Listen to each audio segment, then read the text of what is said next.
I should have known when Derek started being too perfect. The flowers every Friday, the surprise dinners, the way he'd pull me close and whisper sweet promises about our future together. But love makes you blind, doesn't it? Love makes you ignore the way someone's eyes go cold when they think you're not looking. My name is Evelyn Thompson, and 3 months ago, my husband tried to murder me. He pushed me off Lookout Point in the Colorado Rockies, watched me fall 200 feet onto jagged granite, and walked away believing I was dead. He was wrong. But let me start from the beginning, because the devil truly is in the details. Derek Morrison swept into my life like a summer storm, sudden, powerful, and completely overwhelming.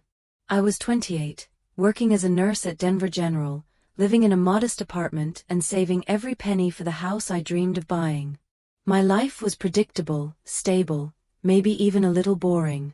Then Derek appeared at the hospital after a minor car accident, all charm and devastating smiles, asking for my number before the bandage on his forehead had even dried. He was everything I wasn't: spontaneous, wealthy, connected. He drove a black Mercedes-AMG, wore designer suits that probably cost more than my monthly salary, and had this way of making every room feel smaller just by walking into it. When he talked about his real estate business, his eyes lit up with an ambition that was intoxicating. He made me feel like I was part of something bigger, something special. Our first date was at Romano's, the kind of upscale Italian restaurant where I'd never imagined myself dining. Derek ordered wine that cost more than my weekly grocery budget, and when I hesitated, he laughed, not mockingly, but warmly. "You deserve beautiful things, Evelyn," he said, reaching across the table to touch my hand. "Let me show you how you should be treated." The courtship was a whirlwind. Weekend trips to Aspen, spontaneous shopping sprees where he'd insist on buying me clothes I'd never have chosen for myself, dinners with his business associates where he'd introduce me as my beautiful girlfriend, with such pride that I felt like a queen. He had this way of making me feel like the most important person in any room, like I was his entire world. 6 months later, he proposed. Not with some elaborate public display, but privately, intimately, in my small apartment with takeout Chinese food and a ring that took my breath away. "I don't want to wait," he said, sliding the 3-carat diamond onto my finger. "Life's too short to waste time when you know what you want. And I want you, Evelyn. Forever." I said yes without hesitation. How could I not? He was offering me everything I'd ever dreamed of: love, security, a future filled with possibilities I'd never dared imagine for myself. The wedding was small but elegant, held at the Broadmoor Resort in Colorado Springs. Derek insisted on paying for everything, waving away my concerns about the cost with that confident smile I'd grown to love. "Money isn't an issue," he'd say. "I want our day to be perfect." And it was perfect. I was radiant in my designer gown, Derek was handsome in his custom tuxedo, and our families mingled beautifully. My mother cried happy tears, and my father pulled Derek aside to thank him for making his daughter so happy. Even my skeptical sister Claire seemed charmed by Derek's attentiveness and obvious devotion. The honeymoon in Maui was like something out of a fairy tale.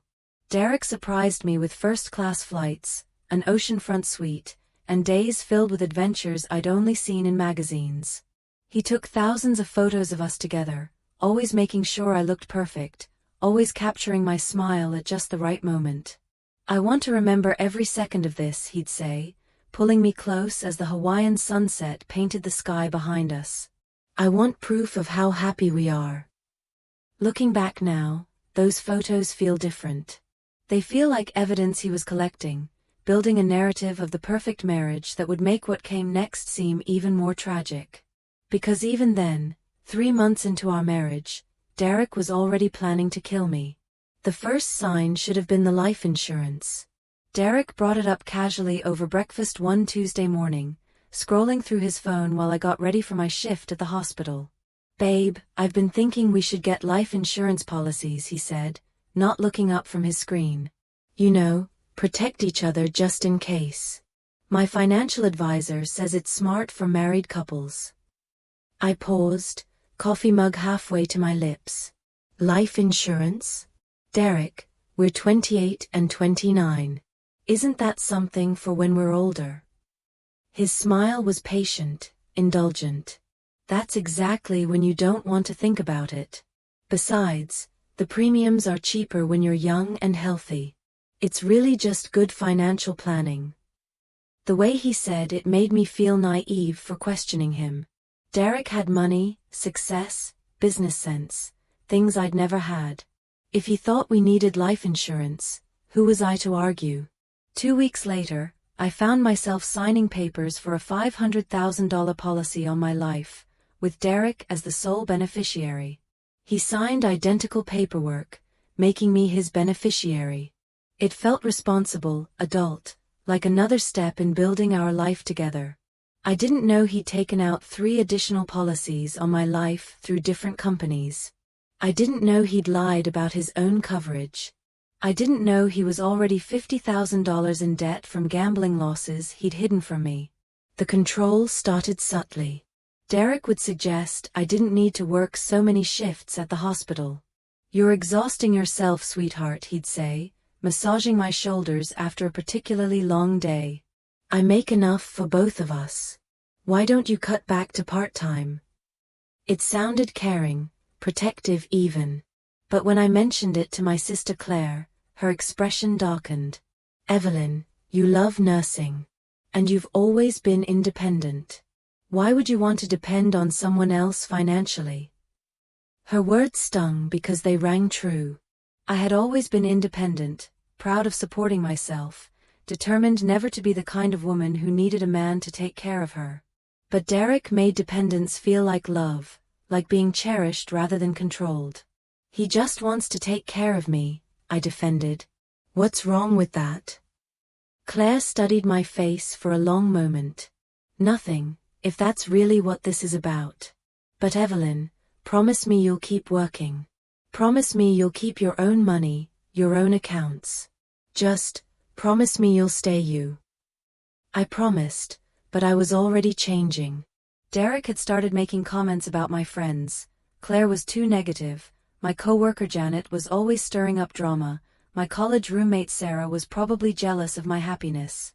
Slowly, I found myself seeing them less, making excuses when they called, choosing Derek's company over theirs. "It's natural," Derek would say when I mentioned feeling distant from my friends. "When you're building something real with someone, other relationships become less important.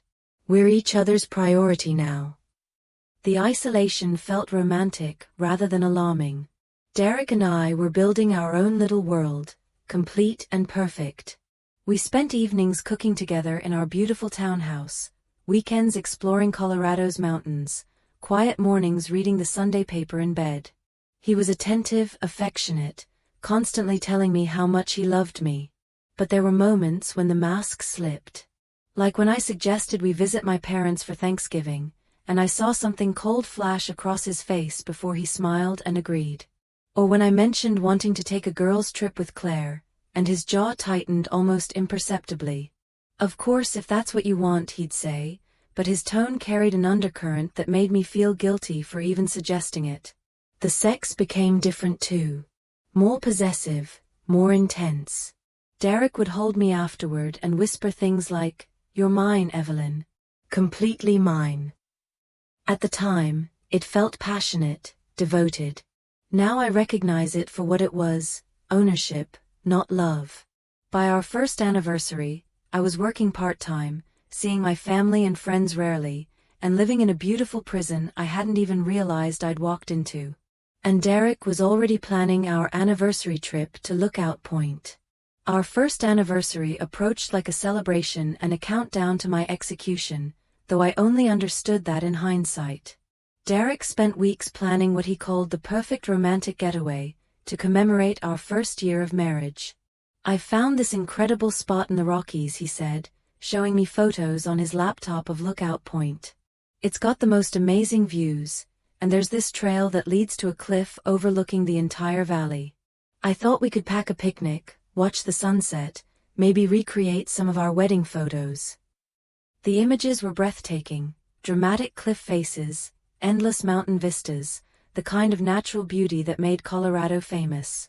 Derek had booked us a cabin at a nearby resort, planned hiking routes, even researched the best spots for photography. "You've thought of everything," I said, leaning over to kiss his cheek. "It sounds perfect." He pulled me into his lap, his arms encircling my waist possessively. "Only the best for my beautiful wife.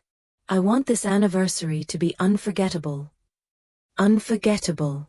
The word would haunt me later. The week before our trip, Derek's behavior shifted in ways I couldn't quite pinpoint. He was more attentive than usual, almost desperate in his affection. He'd hold me longer when we kissed, watch me more intently when he thought I wasn't looking, and his hands would linger on my skin as if he were memorizing the feel of me. "I love you so much, Evelyn," he'd whisper against my hair at random moments. "I hope you know how much you mean to me." His intensity should have alarmed me, but instead it felt romantic. I thought he was just sentimental about our anniversary, emotional about how much our relationship meant to him. I had no idea he was saying goodbye.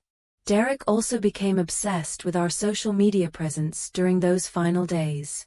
He insisted on taking dozens of photos together, at breakfast, during our evening walks, even mundane moments like grocery shopping. He'd post them immediately with captions about how blessed he felt to be married to me, how excited he was for our anniversary trip. Documenting our happiness, he'd say with that charming smile that had first drawn me to him, "I want everyone to see how perfect we are together." The posts created a digital trail of a devoted husband planning a romantic celebration for his beloved wife. Looking back, I realize he was building an alibi, creating evidence of his love that would make my death seem even more tragic and unexpected. The night before we left for Lookout Point, Derek suggested we update our wills. "Just a precaution," he said casually. "You know, since we'll be hiking in remote areas, it's probably smart to have everything in order." Again, his logic seemed sound. We were going to be in wilderness areas, hiking trails that could be dangerous. It made sense to be prepared for any eventuality. I signed the papers without reading them carefully, trusting Derek to handle the legal details. I didn't know he'd structured everything so that he would inherit not just my life insurance policies, but my savings account, my car, even my grandmother's jewelry. In the event of my death, Derek Morrison would walk away with nearly $750,000 and no debts. That final evening, Derek made love to me with a passion that felt almost desperate. He whispered endearments, traced my face with his fingertips, and held me so tightly I could barely breathe. "Promise me something," he said in the darkness afterward. "Anything. Promise me you'll always remember how much I love you. No matter what happens, remember that I love you more than anything in this world." I kissed him softly, tasting salt on his lips that might have been tears. "Derek, what's wrong? You're scaring me a little." "Nothing's wrong," he said quickly. "I'm just grateful. Grateful for you, for us, for everything we have together. Sometimes I can't believe you're really mine." I fell asleep in his arms, completely unaware that he was already mentally rehearsing how he would push me off a cliff and walk away a free man. Anniversary morning dawned crisp and clear, the Colorado sky a brilliant blue that promised perfect weather for our romantic hike. Derek woke me with coffee and fresh strawberries, his mood lighter than it had been in days. "Happy anniversary, beautiful," he said, settling beside me in bed with that smile that had once made my heart race. Now, knowing what I know, I can see the calculation behind it, the cold preparation masquerading as love. We drove to Lookout Point in Derek's Mercedes, the radio playing softly as mountain scenery rolled past our windows. Derek seemed relaxed, almost cheerful, pointing out landmarks and chatting about the resort's amenities. He'd packed our hiking gear meticulously, water bottles, energy bars, first aid kit, and his expensive camera for capturing memories. "I want to get some amazing shots of you today," he said, reaching over to squeeze my hand. "The golden hour light up there is supposed to be incredible." The trailhead was nearly empty when we arrived. Derek had chosen the timing perfectly, late enough in the afternoon that most day hikers were heading back, early enough that we'd reach the summit before sunset. He'd researched everything, planned every detail with the precision of someone orchestrating not just a hike, but a murder. The trail was moderate, winding through pine forests and across rocky outcroppings that offered tantalizing glimpses of the valley below. Derek was the perfect hiking companion, encouraging when I needed a break, sharing water and snacks, stopping frequently to take photos of us together against the stunning backdrop. "Look at this view," he said when we reached a particularly scenic overlook. "Come here, let me get a shot of you." I posed against the railing, the wind lifting my hair, the afternoon sun warming my face. Derek's camera clicked repeatedly, capturing image after image of me smiling, laughing, completely trusting and unaware. "Perfect," he murmured, reviewing the photos. "Absolutely perfect." Those images would later be used as evidence of our happy marriage, proof that Derek had been a loving husband right up until the tragic accident that took my life. We reached the summit of Lookout Point just as the sun began its descent toward the western peaks. The view was everything Derek had promised: endless mountains stretching to the horizon, the valley floor spread out thousands of feet below, the kind of natural cathedral that made you feel simultaneously significant and insignificant. "It's incredible," I breathed, moving toward the edge to get a better look. "Be careful," Derek called, but there was something strange in his voice. Not concern, anticipation. The cliff face dropped away sharply from where I stood, a sheer granite wall that plunged into darkness. Far below, I could see the jagged rocks that marked the bottom of the canyon, a landscape of broken stone and twisted trees that looked like something from a nightmare. "Evelyn, come back from there," Derek said, and when I turned, his face had changed. The mask of love and devotion was gone, replaced by something cold and focused. "Derek? What's wrong?" He didn't answer immediately. Instead, he approached slowly, his movements deliberate and predatory. "You know, this really is the perfect spot," he said conversationally. "So isolated. So dangerous. Accidents happen here all the time." My heart began to pound, though I didn't yet understand why. "Derek, you're scaring me." "Am I?" He was close now, close enough that I could see my own confused reflection in his eyes. "You shouldn't be scared, Evelyn. It'll be over quickly." The first push was gentle, almost tentative, as if he were testing my balance. I stumbled backward, my heels hitting the edge of the cliff, loose rocks skittering into the abyss. "Derek, stop. What are you doing?" But I already knew. Some primitive part of my brain understood what was happening even as my heart refused to accept it. This was why he'd brought me here. This was why he'd planned everything so carefully, documented our happiness so thoroughly, made sure we were alone. "I'm sorry, Evelyn," he said, and for just a moment, he almost sounded like he meant it. "But I need you to die." The second push was harder, more decisive. My feet left solid ground, and I fell into empty air with Derek's face, calm, cold, satisfied, burned into my retinas as the last thing I saw before the world turned into a blur of rock and sky and the terrible certainty that my husband had just murdered me. I should have died. By every law of physics and medicine, falling 200 feet onto jagged granite should have killed me instantly.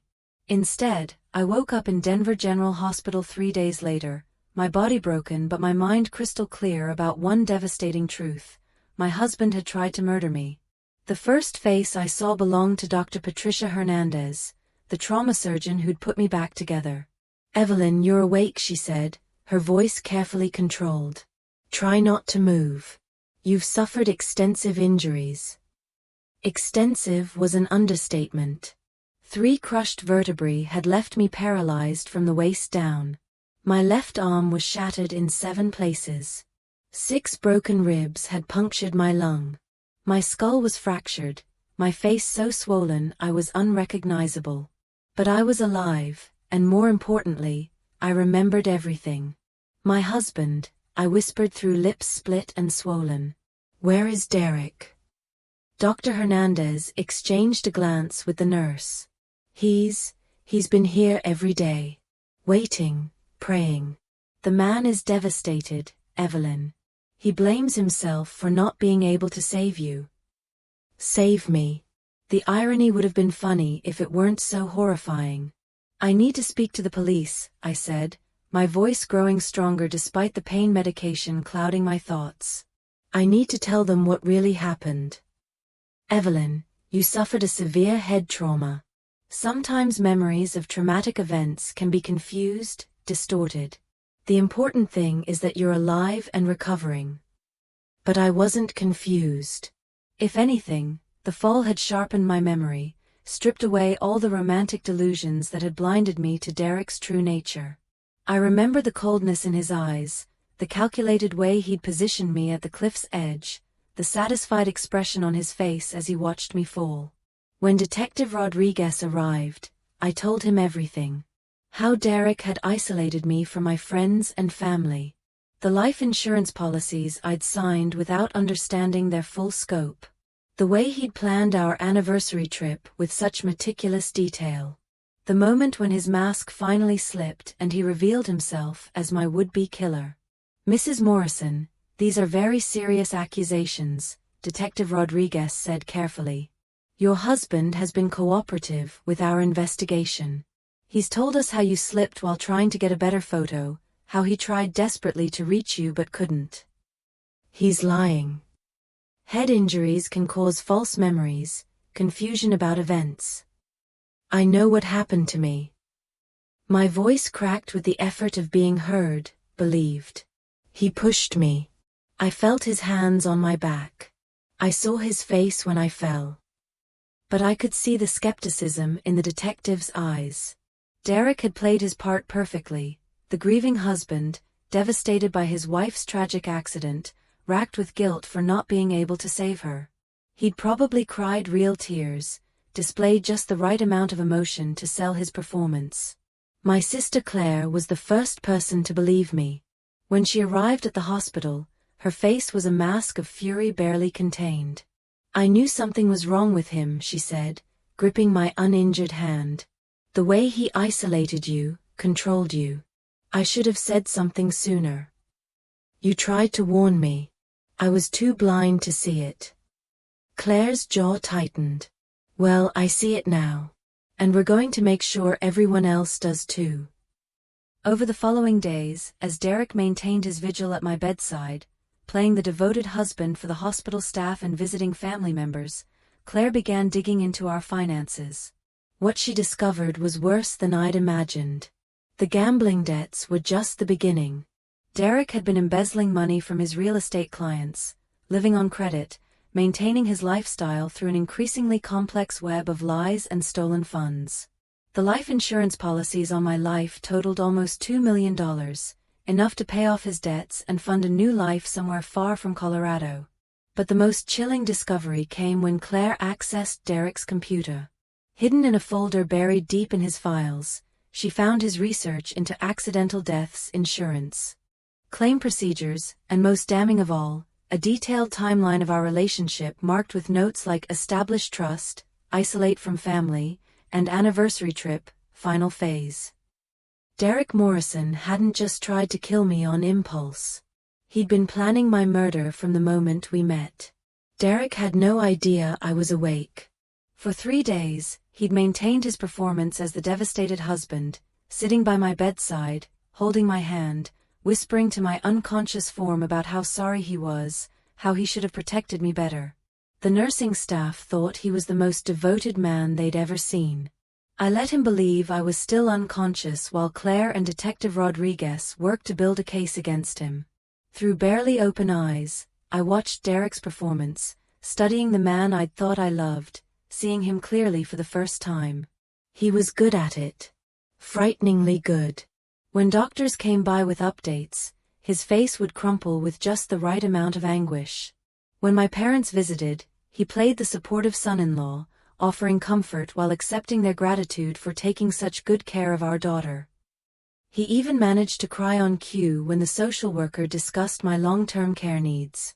But when he thought no one was watching, the mask would slip. I'd catch glimpses of impatience in his expression, see him checking his watch as if my recovery was an inconvenience. Once, when a nurse mentioned that my survival was miraculous, I saw him flinch as if he'd been slapped. "She's so strong," he'd say to anyone who would listen. "If anyone can overcome this, it's my Evelyn." The words made my skin crawl. He was already positioning himself as the grieving widower who'd lost his wife to a tragic accident, garnering sympathy while planning how to spend my life insurance money. On the fourth day, Claire brought Detective Rodriguez back with new evidence. Derek's financial records painted a picture of a man drowning in debt and desperate enough to kill for money. His computer search history was a roadmap to murder, complete with research into my hiking abilities, the best times to visit Lookout Point for privacy, and detailed information about how long it typically took for bodies to be discovered in remote mountain locations.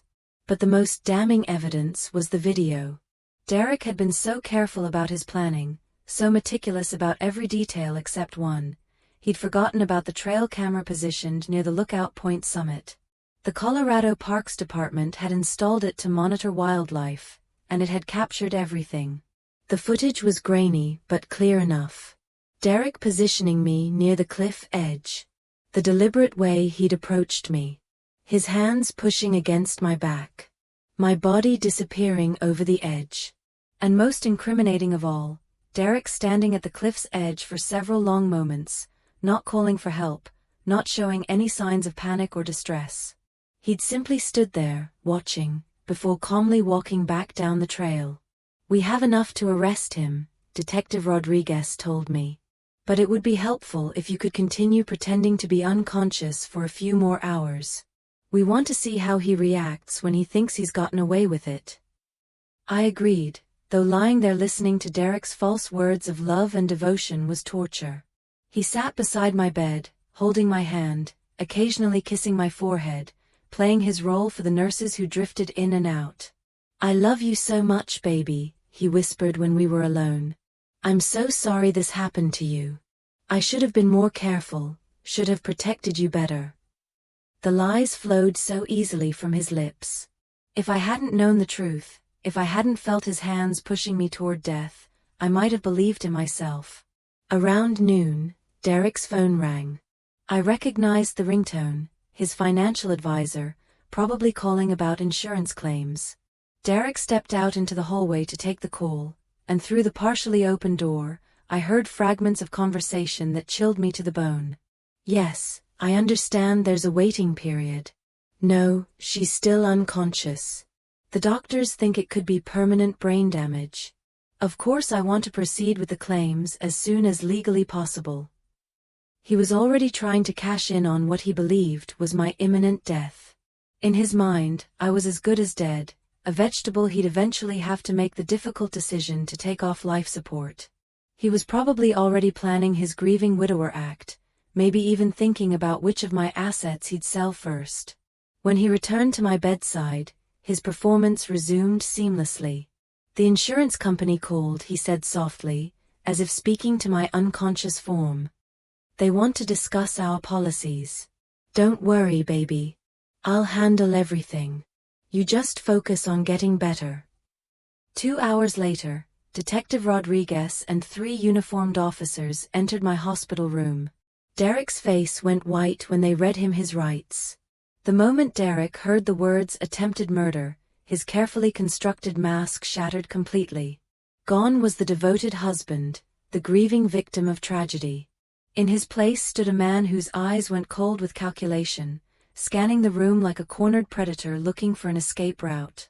"This is insane," he said, his voice carrying none of the emotion he'd been performing for days. "My wife had an accident. I've been here every day taking care of her." "We have video footage, Mr. Morrison," Detective Rodriguez interrupted. "From a trail camera positioned near Lookout Point. It shows you deliberately pushing your wife off that cliff." I chose that moment to open my eyes fully, to sit up as much as my injuries would allow. Derek's face when he saw me conscious, alert, and very much aware of what he'd done, was worth every moment of pain I'd endured. "Hello, Derek," I said, my voice hoarse but clear. "Surprised to see me awake?" The transformation was complete. The man I'd thought I loved disappeared entirely, replaced by someone I didn't recognize. His face twisted with rage and something that looked almost like disappointment. "You should be dead," he said, the words escaping before he could stop them. "Yes, I should be. But I'm not. And now everyone knows what you really are." As the officers placed Derek in handcuffs, he tried one last manipulation.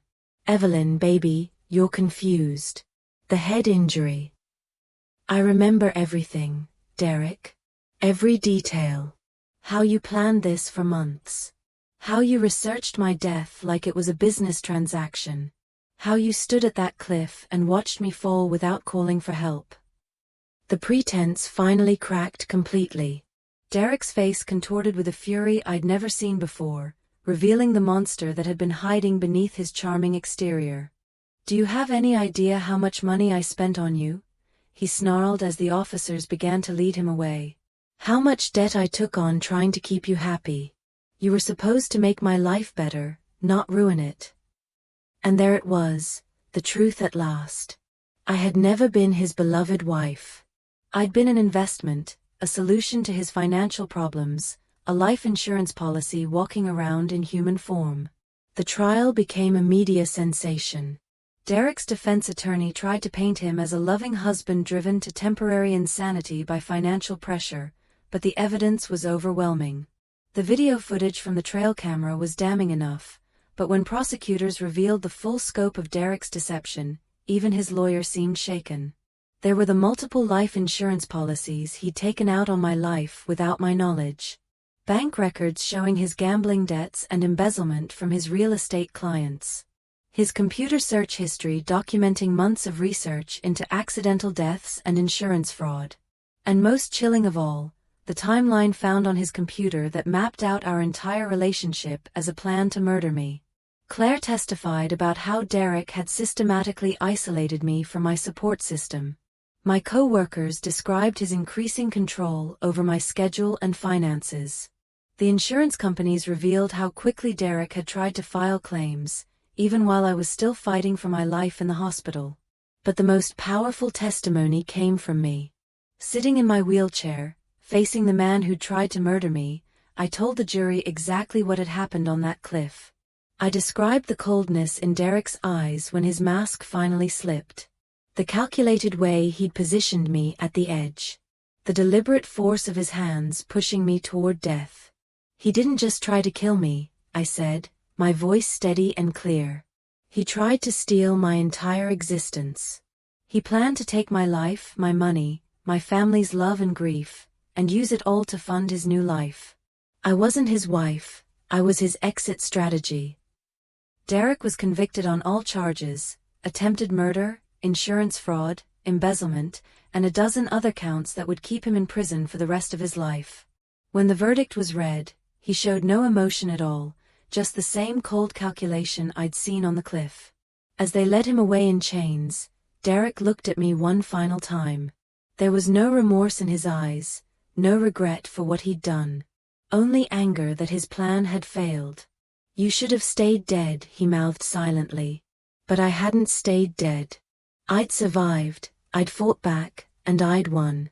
6 months after Derek's conviction, I sat in my new apartment, a ground-floor unit I'd chosen specifically for its wheelchair accessibility, watching the sunset paint the Denver skyline in shades of gold and crimson. The view was different from my old life, lower to the ground, more grounded in reality.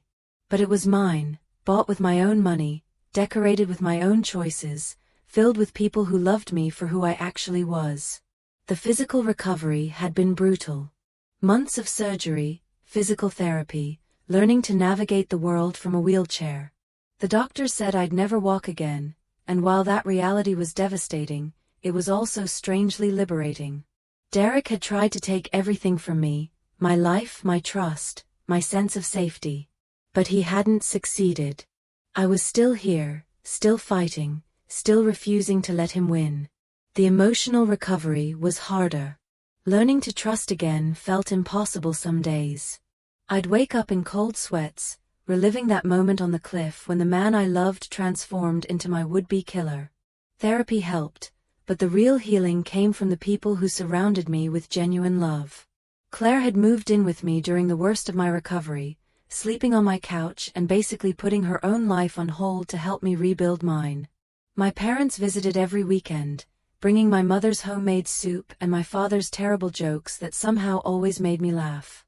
Even colleagues from the hospital stopped by regularly, reminding me that I had value beyond what Derek had tried to reduce me to. But the most surprising source of healing came from other women who reached out after seeing news coverage of the trial. Women who'd survived domestic violence, who'd recognized their own stories in mine. They shared their experiences, their strength, their hard-won wisdom about rebuilding a life after betrayal. "You're not just a survivor," one woman told me during a support group meeting. "You're a warrior. You looked evil in the face and refused to let it win."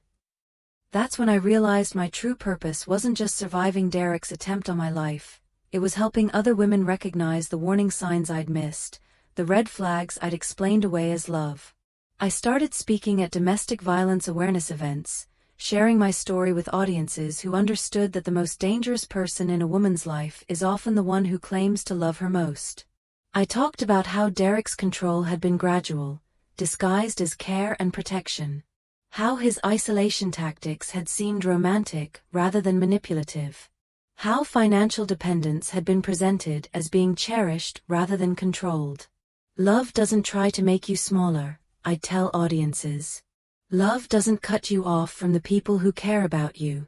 Love doesn't take out life insurance policies on you without your knowledge and then research the best ways to stage your accidental death." The response was overwhelming. Women approached me after speaking events, some to share their own stories, others to ask for advice about situations that sounded frighteningly familiar to my own experience with Derek. I started consulting with law enforcement agencies about financial red flags in domestic violence cases.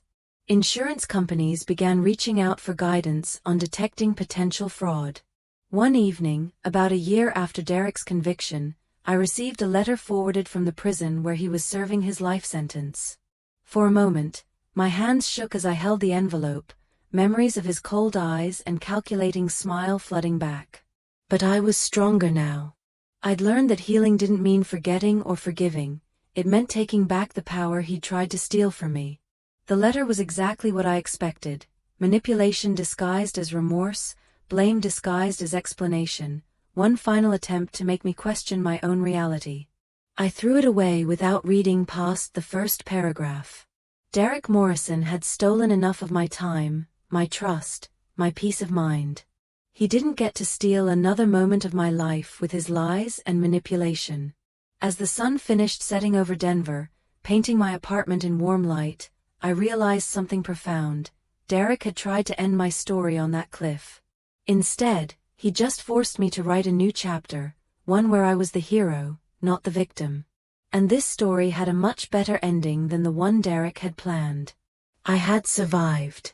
I had fought back. I had reclaimed my voice, my power, my life. And every day I chose to keep living was another victory over the man who thought he could erase me from existence. Derek Morrison had pushed me off a cliff, believing he was ending my story. Instead, he had simply given me a new beginning. The end.